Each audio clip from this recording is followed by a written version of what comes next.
And in other news, meditators on Sunday stood opposite the Chinese embassy in the UK, marking a moment that would later shape events in modern-day China. Here's NTD's Jane Worrell with more. Facing the Chinese embassy, Falun Gong practitioners hold a peaceful protest.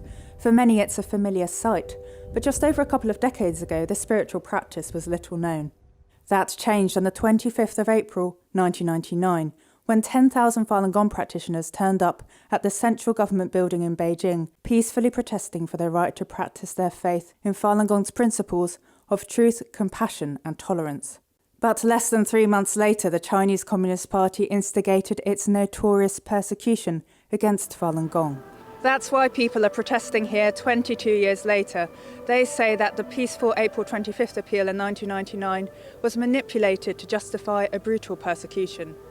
The hatred, propaganda and torture continues to this day.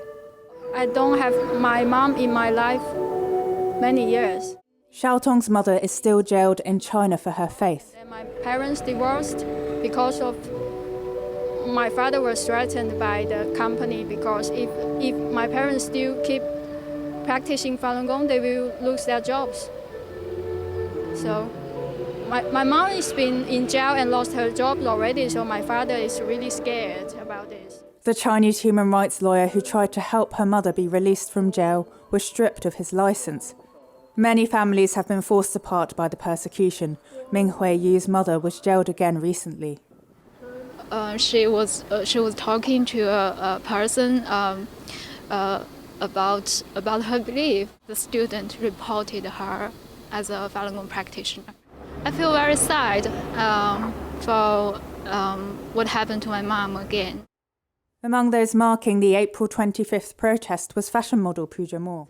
We are here to say we need a freedom of our conscience, and we should be able to believe in anything that we want to. If you're not even allowed to believe in truthfulness, compassion and forbearance, which stands for everything good in the world, then what else do you believe in? This year there's a little more distance and some face masks, but every April the 25th, as long as the persecution hasn't ended, these meditators will be facing the Chinese embassy, appealing for freedom of belief. Jane Worrell, NTD News, London.